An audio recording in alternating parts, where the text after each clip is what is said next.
ilang kida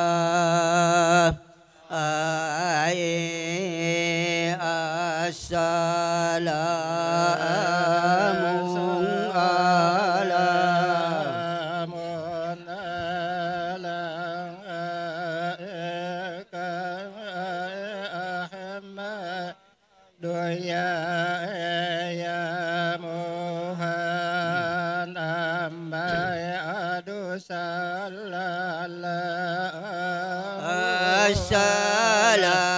Assalamu ala ikata anghayai ya tabim sallallahu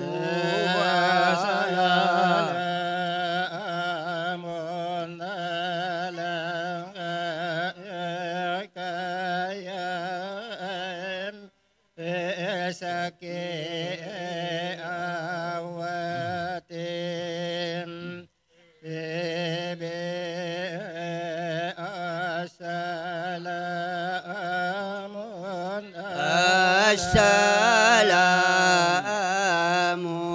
ala haika ya amahi ya sono bi assalamu ala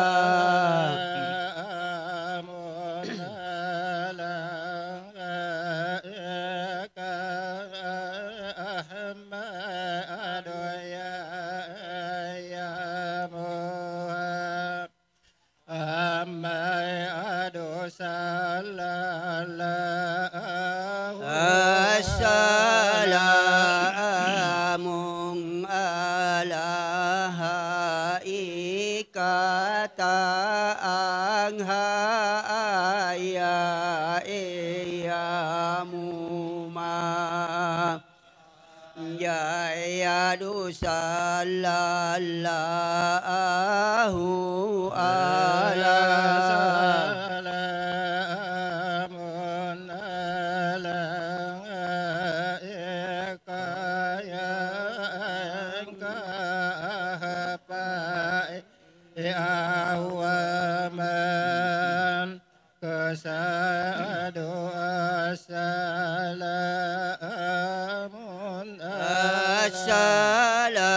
Assalamu ala haika ya anghoe usna inantapa arayadu assalamu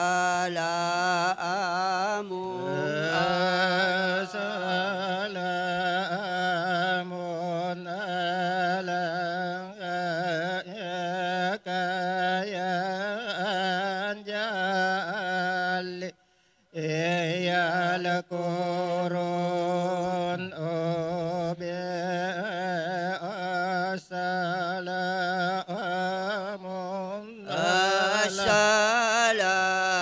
assalamu ala haika ya anghaira ral ana amin assalamu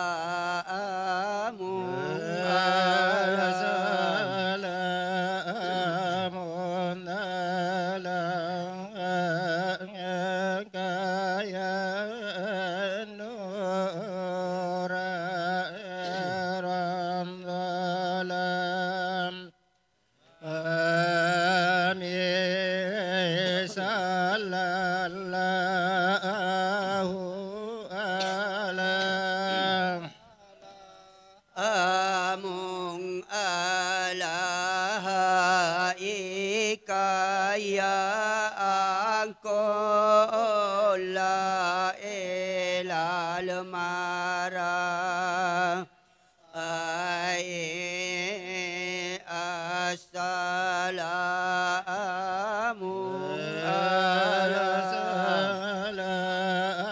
salamun alaika ya salamu mujisan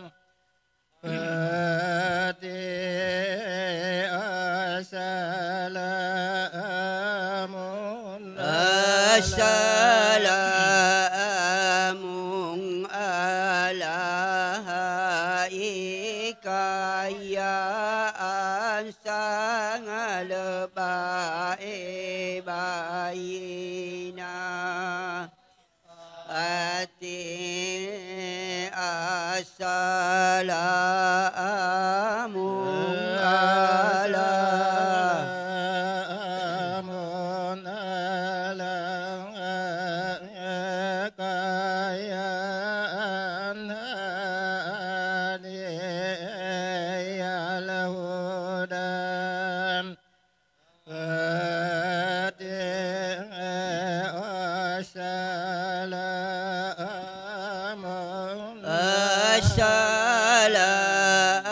assalamu alaika ya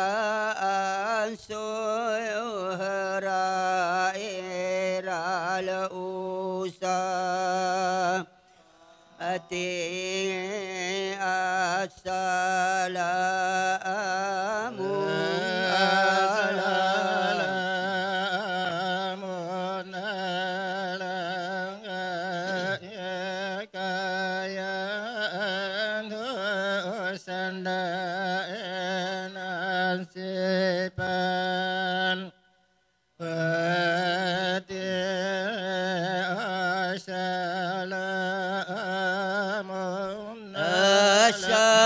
assalamu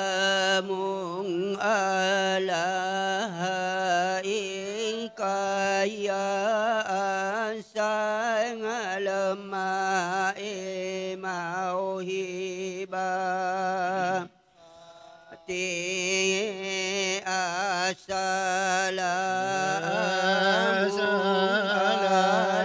assalamun alaika ya rukana salam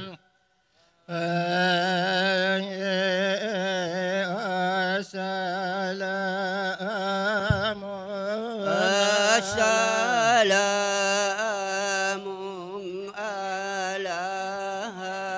alaika ya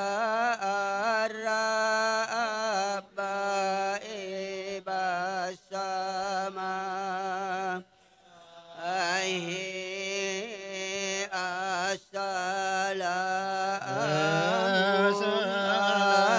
assalamun alaika ya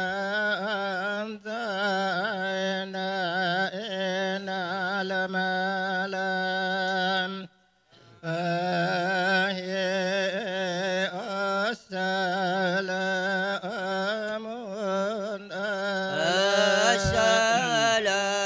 assalamu alaika ya adai al pala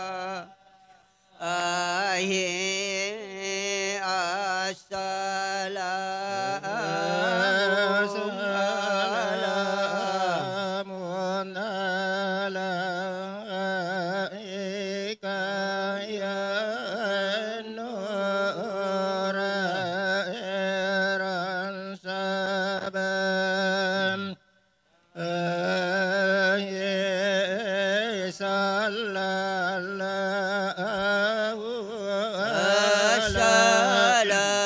assalamu alaika ya anghaya al pala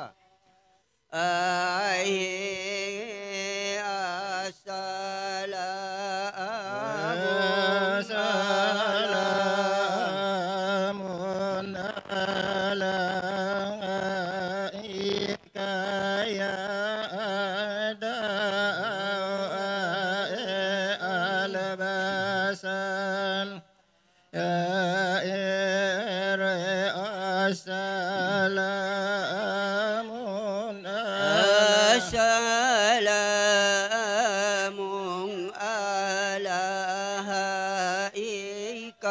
ang alimapa hingiri assalamun ala salamun ala al-musaffa fil qiyam amma yati assalamun assalamun ala al musaffa fil qiyam amma yati assalamun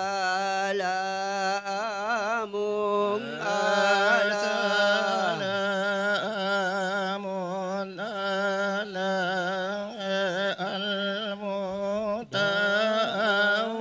al-mutawajjib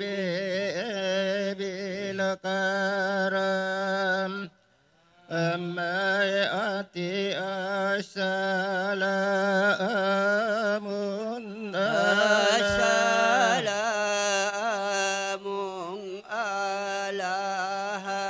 al mutawajjib bil karam amma yati assalamun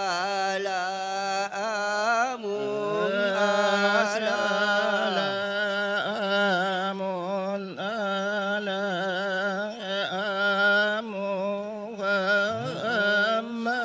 muhammadin rasul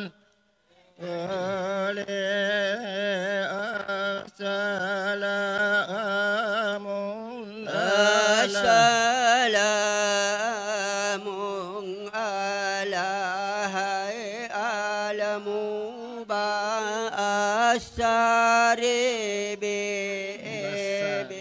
bisalah amma yati assalamun ala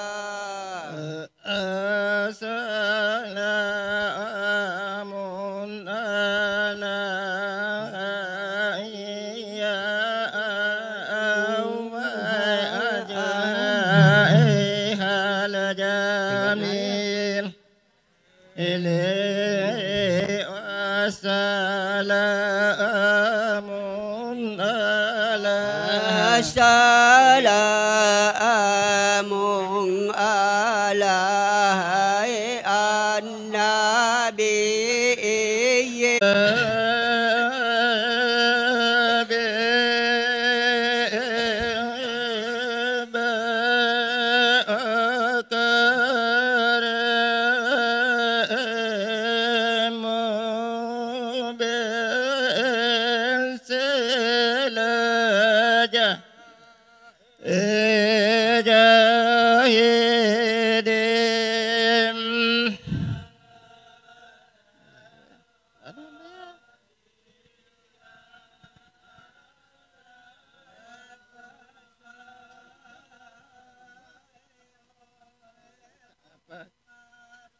di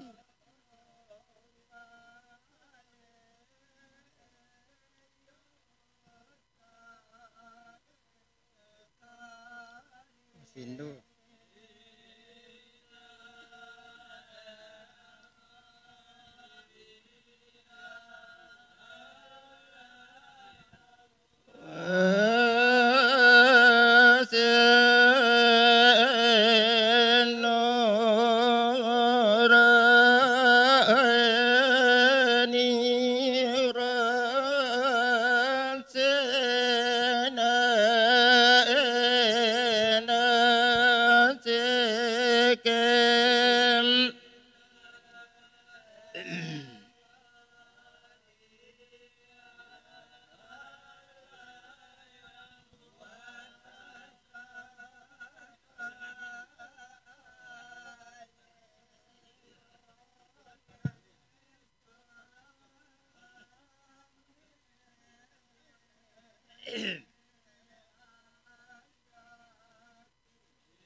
bisa rinda ya.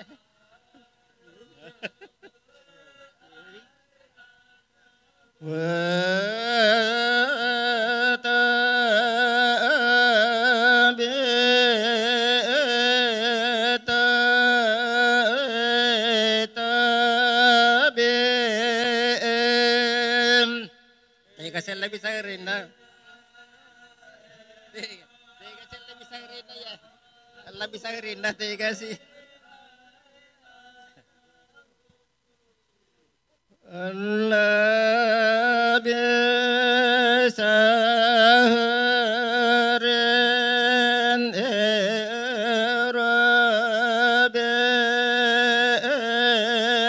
qam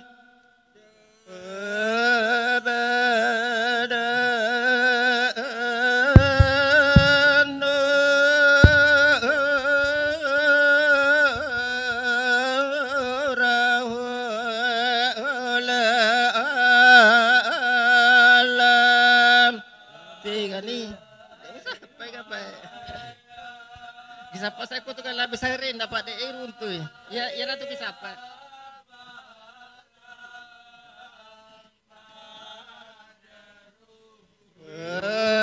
Biasa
Bahjata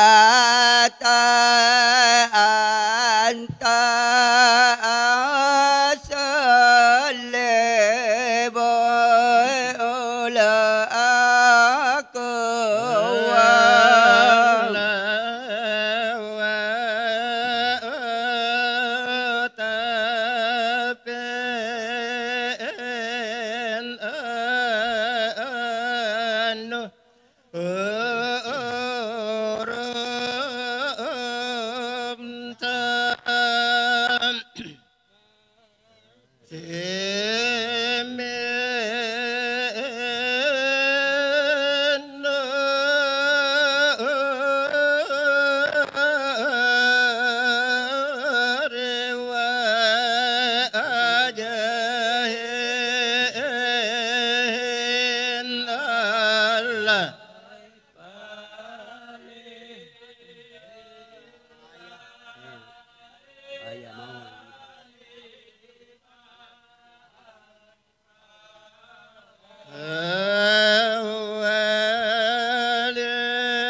xin gia lê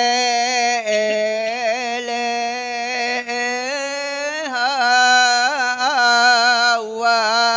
alơ pa đơn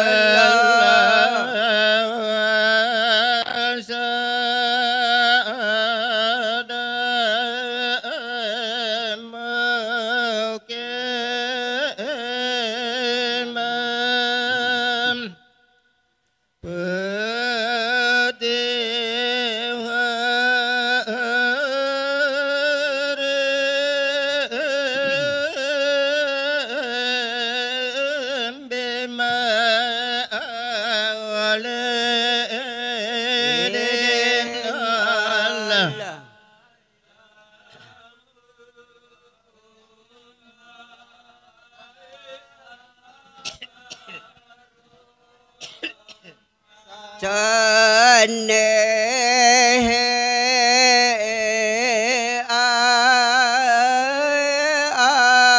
ba đa yo tơ la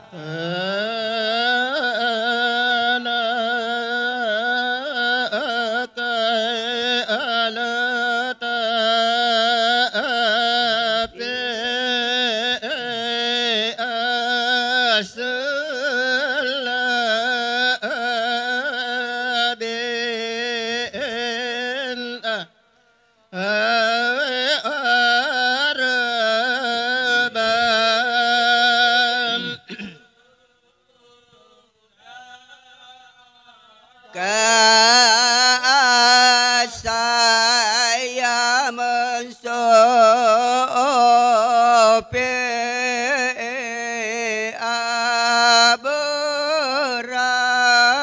aberaji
saedong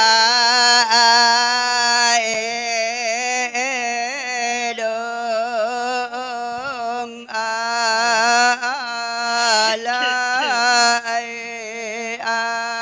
ahuli ngelo jodeng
Warid itu mah tuh cepat.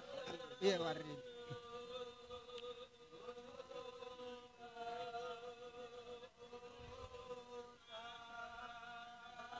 Awa ewa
Leru.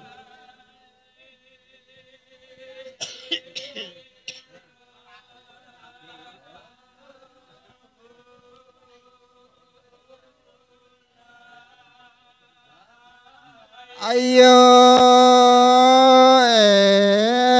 ayo, ya, aduh.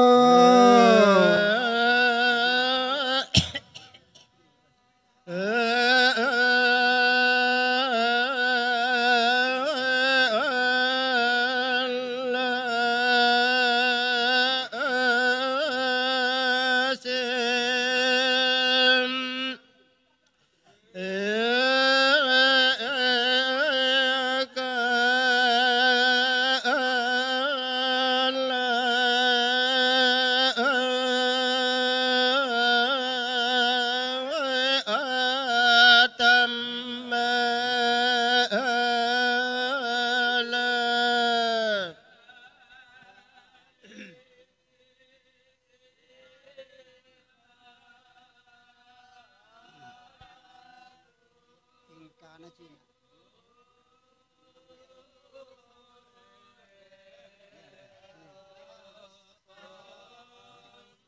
Oh iya.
Apa?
na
be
ma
langan suwari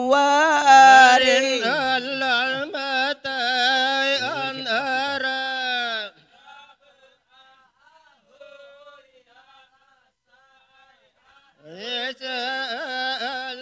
Allahu Allah saya an ala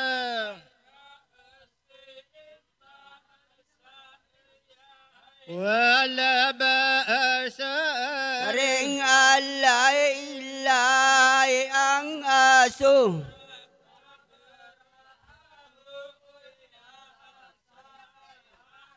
peng ring alay mimbahay adiha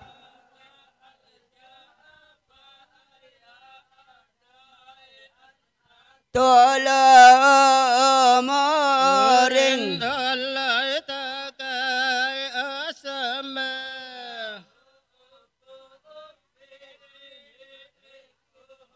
jari hatin Allah palawang jaduli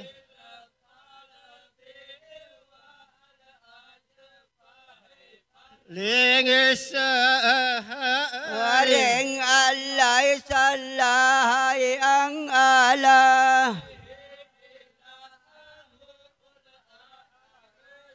mangan sadang hatu alai hamai aimu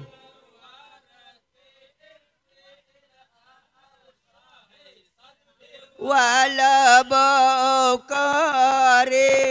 sallallahu alaihi wasallam.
Sáu phiên.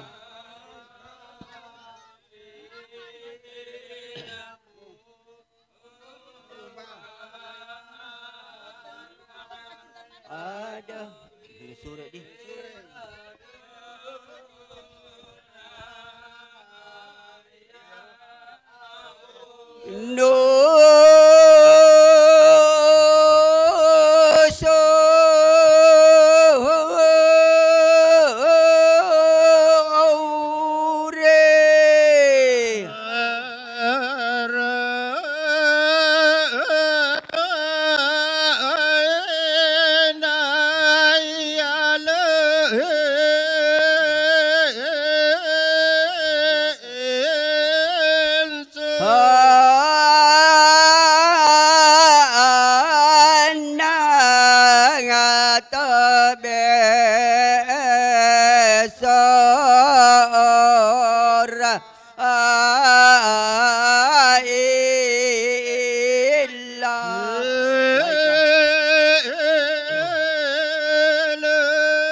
Beki.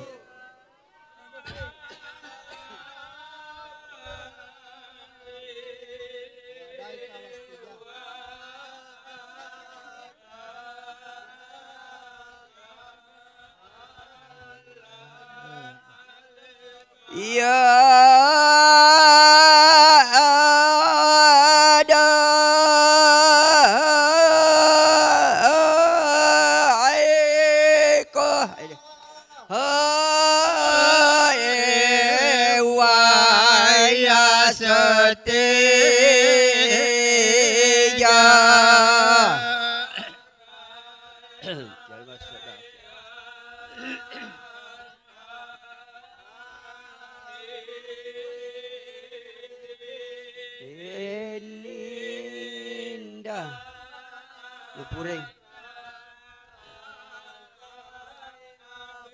No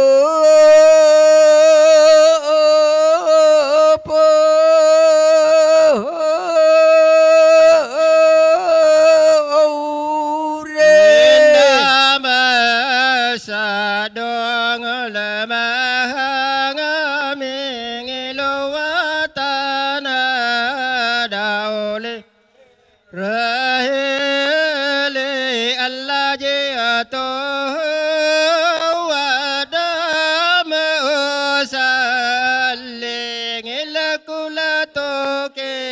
pelia Tuhan malir rasa ingin ayo hasauku la jasi la Allah nahwati kalamanasi ila bila ase wala buku pila kanga one hamo epekaya bahaya jamene Allah walahum pekagaramo wasate aku Pimane kala anam oe kadanta badata irena Allah antale rusale tam oe antale lamala sukore Kangala misake no yang rajo we padalaka jamangalagape Allah peka kana santo dan ya baseroya Paage sanewa ajeran ya moje rumenan saire alaya ya siya malasi epe moe mate la umur An angabado kang ada tamalla ewanjalla anahongola hase noe alla peka aya badrun tajalla palakang ala wasapo Laisa asakamin ka asalai ka tuya jada lahu saini Allah paala kallahu salla aida iman tulladuhuri Allah wasalla ayat Allah hatamu asatakim Allah wasrarul Allah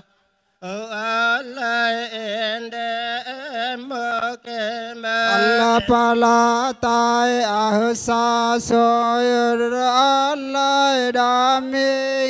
ya bibing Allah lauenai aimum bilau Allah anau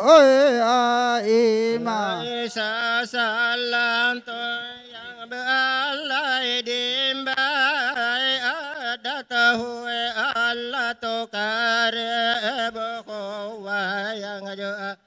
etipu rahim Allah wa inai asurang legorai Allah bisu impi aling Allah yulati pum bilau Allah aupi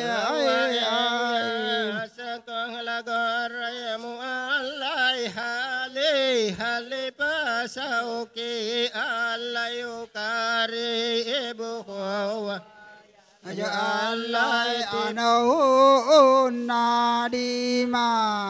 Alam alena hulago sanda kawe mo ya Allah bibula Allah wa min alatai apemayana Unasimu ya Allah Rasul Malihulai ayau sebasar lahu ya Allah Habibullah Allah pada Nabi ayau sebasar karimu ya Allah Rasulullah Wasimu bimalahati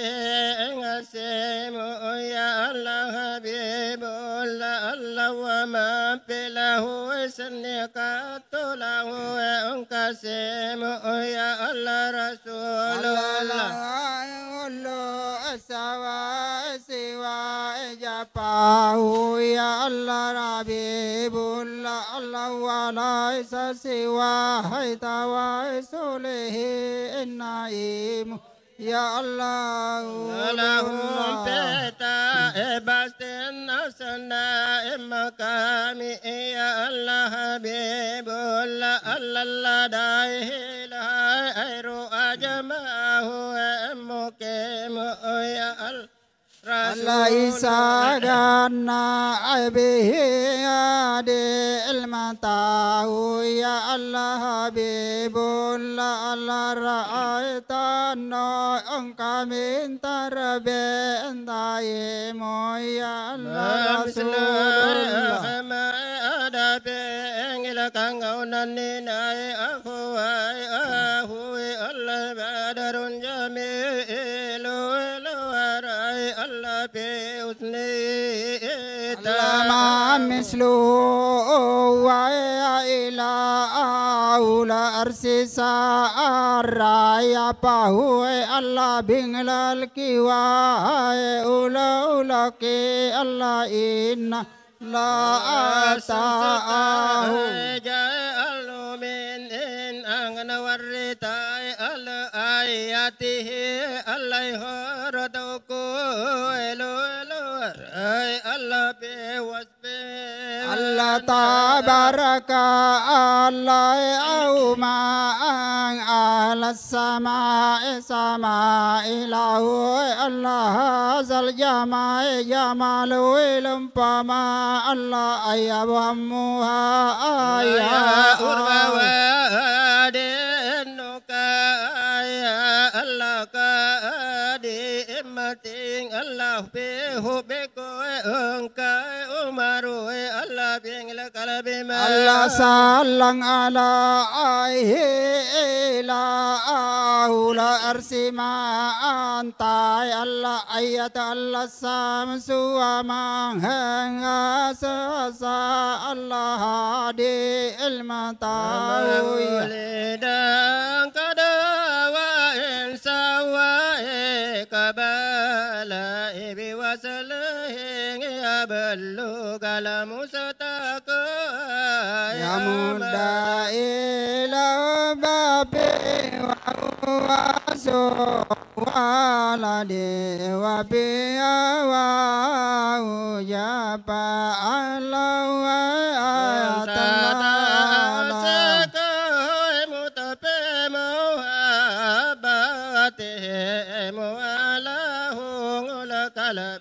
Musataka wa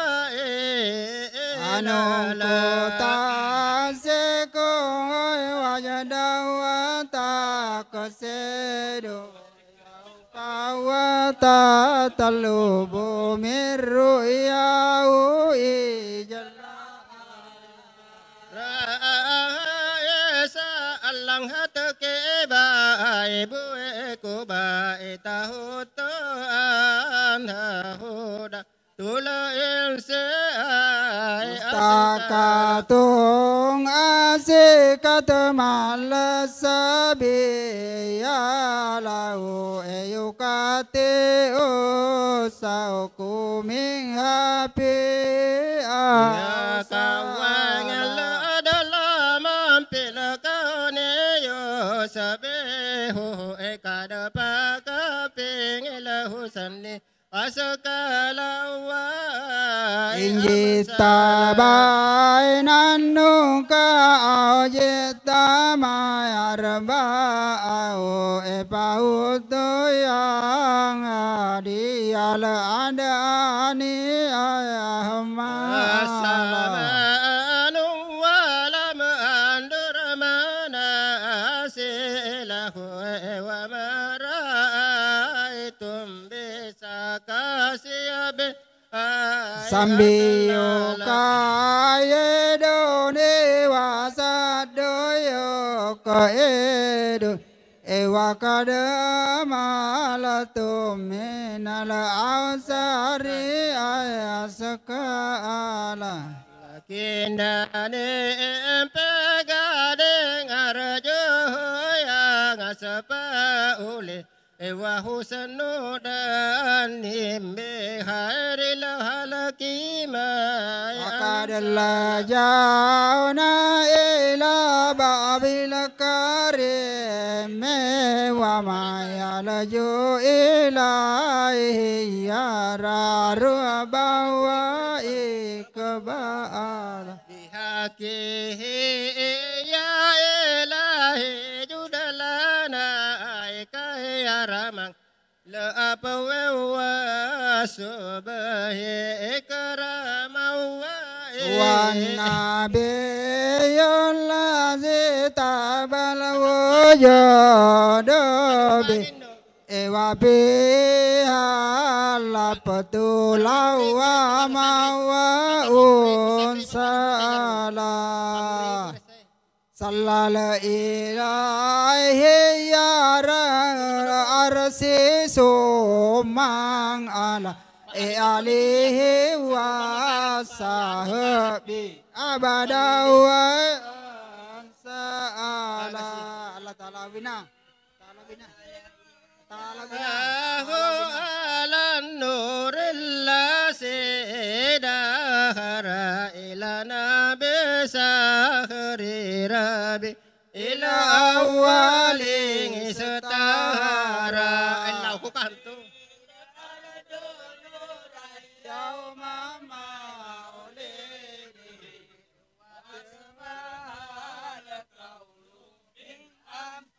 wala senarate dunia betal ayati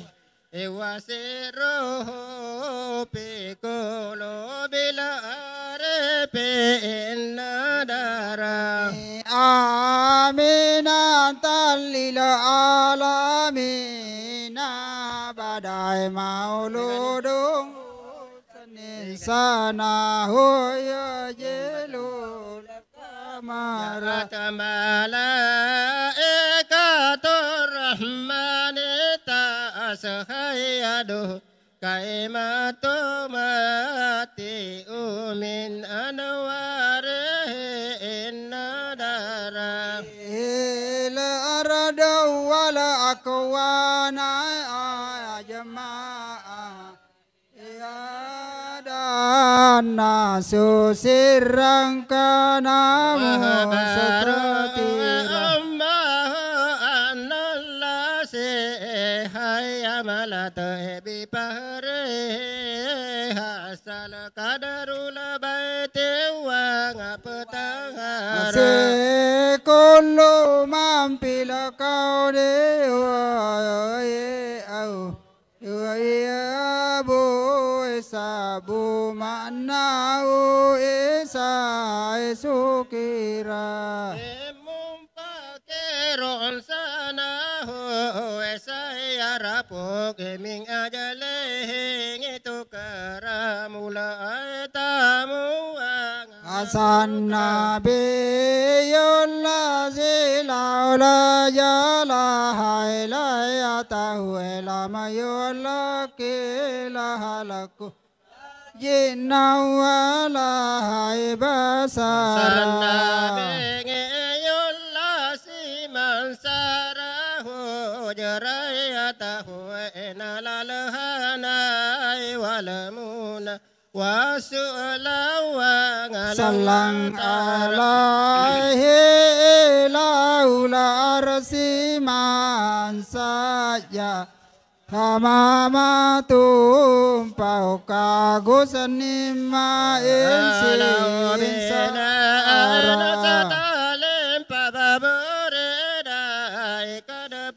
te wada wala po adalla si bisa pilawa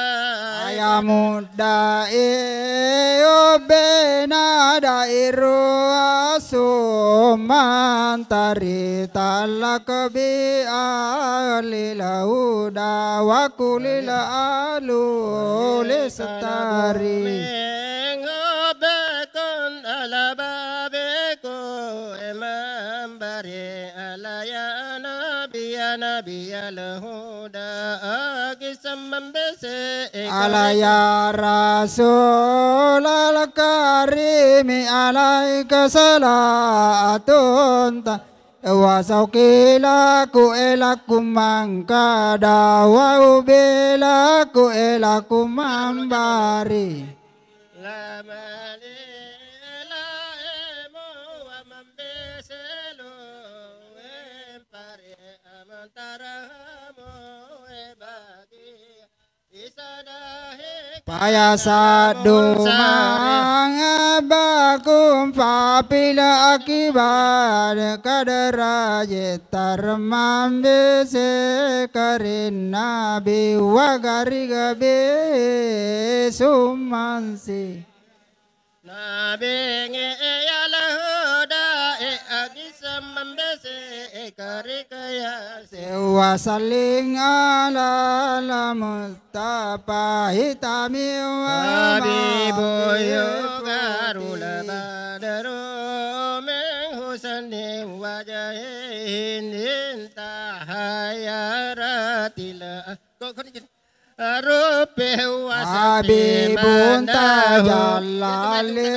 lakulo bimo anti bang himpa pobe sukarai wapi Waliun hawa tau kulang ala kolo bele husani imparang hatawaran halakang ala bumimbadi Radi tumbi maulai ala kule alati himpa kule bai di dari dani wa iya wasiluni etaura wa taura ya sodoni iwahanara dimbilai bella palau lau mantabal wali mutayami hewalas tansa bal tarpul madami alau lahu man hannang alahu datul hadirin diwalas tansa kalausa aku yauma husra salatu wa taslimu ala khairil mursalihin Muhammad da'i ila Allahumma salli subulin ala Muhammad ya Rabbi salli alaihi wa sallam fi hubisa ayyadina Muhammad nur libang darin kaliyainu ila Muhammad man sallami wajri muta amma mali habibun siwa Muhammad rasul nabil mukarram bela Muhammad daukum wa intahai alam pihal senisa peona Muhammad munjil halaikim Milladu sayyidina Muhammad umul qura hai baladu mu'addang ayadu ya ya Muhammad malki angamatika arju sabata min Muhammad law kuntu arata gele muharram man jawamal jauna Muhammad ya malawan lintasam wanuru جاء به محمد الحق بين وإن تكلم أهل السماء سما محمد جبريل wal junduhi naga samua mamim malaikatin amma wa dinu adaraumu amma wal kufru abtalang wa hadam